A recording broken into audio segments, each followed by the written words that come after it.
नमस्कार बच्चों, welcome back to my YouTube channel geography Guru. जैसा कि आप अपनी स्क्रीन के ऊपर देख पा रहे हैं, आज हम बात करने वाले हैं, पढ़ने और समझने वाले हैं आपकी क्लास 9th हिंदी की वर्कशीट नंबर 3 को, यानी कार्यपत्रक संख्या 3 को। आज की इस वर्कशीट में हम बात करने वाले हैं अपठित गद्यांश की, जो हमने पिछली वर्कशीट में भी डिस्कस किया था इनके बारे में। आज की दिनांक रहेगी 9 अप्रैल 2021। अपठित गद्यांश क्या होता है, पिछली वर्कशीट में बात की थी, दोबारा से समझ लेते हैं। अपठित गद्यांश मतलब वो गद्यांश जो हमने पहले नहीं पढ़ा है, वो गद्यांश जो आपके सिलेबस का, आपके पाठ्यक्रम का हिस्सा नहीं है। यानी हमारे पास ये सिलेबस में मिलेगा, हमारे क्वेश्चन पेपर में मिलेगा और हमें उस पर आधारित प्रश्नों को हल करना होता है। जब ये हमारे सिलेबस में ही नहीं है तो ये दिया क्यों जाता है? वैसे जब सिलेबस में से कोई भी ऐसा टॉपिक आता जो हमारे सिलेबस में नहीं होता तो बड़ा बुरा सा लगता है कि भाई ये तो हमने पढ़ा ही नहीं और सिलेबस से बाहर से आ गया। लेकिन जब अपठित गद्यांश हमें मिलता है तो हमें खुशी होती है, हमें लगता है ये फ्री के मार्क्स हैं। वास्तव में ऐसा होता है, लेकिन जब हम अच्छा स्कोर करने की सोचते हैं हिंदी में तो कई बार यहाँ भी गड़बड़ हो जाती है। गड़बड़ ये हो जाती है कि हम ज़्यादा टाइम ले लेते हैं और जिसके कारण हमारा पेपर छूट जाता है, पूरे क्वेश्चंस हम नहीं कर पाते। तो जो अपठित गद्यांश होता है वो किस लिए दिया जाता है? वो इसलिए दिया जाता है ताकि जो एग्जामिनर है उसे पता चल सके कि हमारी समझ कितनी है, हम कितना समझते हैं। और दूसरी चीज़ उन्हें देखनी होती है टाइम मैनेजमेंट, कि हम कितने कम समय में करते हैं। क्योंकि ज़्यादा टाइम लेने का मतलब ये कि हमारा निबंध है वो छोटा रहेगा, पत्र रह जाएगा, कोई लॉन्ग आंसर टाइप क्वेश्चन है वो रह जाएगा, कई सारी प्रॉब्लम्स आ सकती है। ओके, तो इसमें जो अपठित गद्यांश दिए जाते हैं आसान से होते हैं। पहली जो चीज़ आपको करनी होती है, इसमें आपको प्रश्न पहले देखने होते हैं। क्या देखने होते हैं? पहले प्रश्न देखने होते हैं। उसके बाद पेंसिल लेकर के जो अपठित गद्यांश है उसको पढ़िए, क्योंकि प्रश्न देखने के बाद आपको साथ ही साथ उत्तर मिलते रहेंगे। और जो उत्तर दिए होते हैं, जो आंसर दिए होते हैं, वो सीक्वेंस में होते हैं। पहले का सबसे पहले मिलेगा, उसके बाद दूसरे का मिलेगा, उसके बाद तीसरे का मिलेगा, उसके बाद चौथे का मिलेगा, इस तरीके से। ओके, तो इसमें पहले क्या करना है आपको? सबसे पहली चीज, जैसे कि यहाँ पर दिया गया कि दिए गए गद्यांश को ध्यानपूर्वक पढ़कर पूछे गए प्रश्नों का उत्तर दीजिए। तो ये हमें नहीं पढ़ना है, पहले गद्यांश को नहीं पढ़ना है, हमें पढ़ना है प्रश्नों को, उसके बाद गद्यांश को पढ़ना है। क्योंकि अगर हम गद्यांश को पढ़ेंगे पहले तो उसके बाद प्रश्नों को पढ़ेंगे, उसके बाद दोबारा गद्यांश को पढ़ेंगे, ये 4 या 5 मिनट हमारे वेस्टेज में जाते हैं। तो हमें प्रश्नों को पढ़ना है, फिर गद्यांश को पढ़ना है। और एक और चीज़ थोड़ा सा ध्यान में रखना होता है कि कई बार ये पूछ लिया जाता है पहले ही प्रश्न में, इसका शीर्षक बताइए। तो वो सबसे अंत में हमें लास्ट में सॉल्व करना है, क्योंकि पहले हमने शीर्षक पे लेके बैठ गए तो हम टाइम वेस्टेज करेंगे। क्योंकि जब तक हम बाकी प्रश्नों को हल करेंगे तब तक हमें पता चल जाएगा कि ये आज का जो हमारा गद्यांश है, जो भी आपके परीक्षा में दिया होता है, कि वो किस विषय से संबंधित है। ओके, तो चलिए शुरुआत करते हैं हम। लेकिन आज जो हम शुरुआत करेंगे, सबसे पहले हमें गद्यांश ही पढ़ने वाले हैं, ठीक है? लेकिन आपको नहीं पढ़ना है। तो गद्यांश है बेहद आसान सा है, डेंगू पर आधारित है। चलिए पढ़ते हैं। डेंगू मच्छरों से फैलने वाली एक बीमारी है और दिल्ली वालों से अच्छे और कौन जानता है, क्योंकि दिल्ली में डेंगू का सबसे ज़्यादा खतरा होता है। डेंगू के मच्छर साफ पानी में पलते हैं, यानी कि कहाँ पनपते हैं, कहाँ पैदा होते हैं? जहाँ साफ पानी होता है। और जो हमारे आसपास एकत्रित होता है, यानी कि हमारे आसपास जो इकट्ठा होता है, उसी साफ पानी में डेंगू के मच्छर है वो पैदा होते हैं।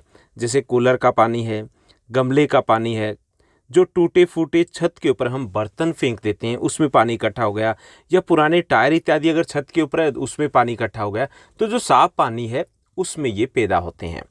बारिश के दिनों में सामान्यतः कई जगहों पर पानी इकट्ठा होने से मादा एडीज मच्छर है वो अंडे देती है और 1 सप्ताह में इनकी नई फौज है वो तैयार हो जाती है। इसलिए जो डेंगू का खतरा होता है वो बारिश के दिनों में ज़्यादा होता है, क्योंकि पानी इकट्ठा होगा, छत पे इकट्ठा होगा, या फिर जो हमने टायर वगैरह ऊपर छत के ऊपर डाल रखे हैं या कूलर में है, तो वहाँ पर जो साफ पानी होगा उस पानी में मच्छर पैदा हो जाते हैं। कई बार जैसे हमने टंकी है, छत के ऊपर टंकी होती है ना पानी की, उसको अगर ढक के नहीं रखा है तो उसमें भी जो डेंगू के मच्छर है वो पैदा हो सकते हैं। आप कभी चेक कीजिएगा कि अगर टंकी है वो खुली है तो उसमें आपको वो लार्वा मिलेंगे, अंडे मिलेंगे, जिससे आपको पता चलेगा कि हाँ, यहाँ पर उन्होंने अपना आशियाना बना लिया है। तो ये मच्छर कहाँ पैदा होते हैं? कूलर, गमले, टूटे फूटे बर्तन या पुराने टायर इत्यादि उनमें, और सबसे ज़्यादा खतरा होता है बारिश के दिनों में। इस तरह इनकी संख्या वो बढ़ती रहती है। डेंगू एक जानलेवा बीमारी है। इससे बचाव का सबसे सही जो अच्छा तरीका ये है कि हम सावधानी बरतें, अपने आसपास पानी इकट्ठा ही ना होने दें। यानी ना बांस रहेगा, ना बजेगी बांसुरी। जब पानी इकट्ठा नहीं होगा तो डेंगू के मच्छर कहाँ से आएंगे? तो इस मच्छर को पनपने से रोकने का सबसे अच्छा उपाय क्या है? आसपास पानी इकट्ठा ना होने दें और डेंगू के खतरे को कम कर सकते हैं। हमें अपने घर और आसपास ऐसी जगहों की पहचान करनी चाहिए और पानी इकट्ठा होने से रोकने के उपाय करने चाहिए। अगर ये संभव ना हो, मान लीजिए कि कुछ ऐसी जगह जहाँ पर पानी को इकट्ठा होने से हम नहीं रोक सकते, गली वगैरह में आसपास में, तो ये किया जा सकता है कि थोड़ा सा मिट्टी का तेल है, केरोसिन ऑयल है, वो उसमें डाला जा सकता है।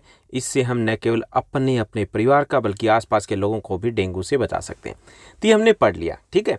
तो हमें क्या करना है? पहले प्रश्नों को पढ़िए, उसके बाद आप इनको पढ़ोगे तो आपको उत्तर आसानी से मिल जाएंगे। तो हमने पढ़ा कि डेंगू कैसे फैलता है। अब हम प्रश्नों को हल करते हैं। आसान से प्रश्न होते हैं। कभी भी जो अपठित गद्यांश होता है उसके प्रश्न होते हैं वो ज़्यादा लेंथी नहीं होते और सीक्वेंस के अकॉर्डिंग मिलते हैं। तो चलिए हम प्रश्नों को हल करते हैं। पहला जो प्रश्न दिया गया, डेंगू के मच्छर कहाँ पैदा होते हैं? कुछ उदाहरण दीजिए। तो डेंगू का मच्छर है वो साफ पानी में पैदा होता है, जैसे कूलर, गमले, पुराने टायर, टूटे फूटे बर्तन या टंकी इत्यादि। उसके बाद दूसरा प्रश्न है, उसको हम देखते हैं। दूसरा जो प्रश्न दिया गया कि बारिश के दिनों में मच्छरों के पनपने का क्या कारण है? भाई सबको पता है कि बारिश के दिनों में कई जगहों पर पानी इकट्ठा हो जाता है और इससे मच्छर पनपते हैं, यानी कि पैदा होते हैं। उसके बाद तीसरा जो हमारा प्रश्न बनेगा, डेंगू फैलने का क्या कारण है? तो घर या आसपास पानी के इकट्ठा होने पर डेंगू के मच्छर पैदा होते हैं, जिससे डेंगू जैसी जानलेवा बीमारी फैलती है। उसके बाद चौथा जो हमारा प्रश्न रहेगा, चौथा प्रश्न भी बिल्कुल आसान है। डेंगू से बचाव के लिए हमें क्या करना चाहिए? तो डेंगू से बचाव का सबसे सही तरीका ये है कि आसपास पानी इकट्ठा ना होने दें। उसके बाद पांचवा जो प्रश्न दिया गया कि अगर आपके आसपास कहीं पानी का जमाव होता है तो क्या करेंगे? मान लीजिए कि पानी का जमाव होता है तो आप करेंगे क्या? कि अगर आसपास कहीं पानी इकट्ठा हो रहा है, यानी कि उसको हम रोक नहीं सकते, इकट्ठा हो रहा है, तो क्या करना है? उसमें थोड़ा मिट्टी का तेल, केरोसिन ऑयल है वो डाल देना है, उससे वो मच्छर पैदा नहीं होते हैं। उसके बाद नेक्स्ट जो क्वेश्चन की बात करें, प्रश्न की बात करें, तो ये हमें एक एक्टिविटी दी गई है। आपको डेंगू से बचाव के उपायों को दर्शाते हुए एक चित्र बनाना है। तो मैंने यहाँ पर एक पोस्टर आपको दिया है कि आप इस तरीके से आसानी से मच्छर को बनाइए और उसके बाद आप इस तरीके से बना सकते हो डेंगू चिकनगुनिया से बचने का तरीका। बचने का तरीका क्या है? मच्छर को ही मार दो। ओके, तो ये थी हमारी आज की बेहद आसान वर्कशीट। उम्मीद करता हूँ आपको अच्छे समझ में आया होगा। अगर आपको हमारी ये वीडियो अच्छी लगी तो इसे लाइक करने के साथ साथ अपने फ्रेंड्स के साथ शेयर ज़रूर कीजिएगा। उम्मीद करता हूँ आपकी स्टडी बेहतर चली होगी। ऐसे खुश रहिए, मस्त रहिए, हमारे साथ बने रहिए। Thank you, bye bye, have a nice day.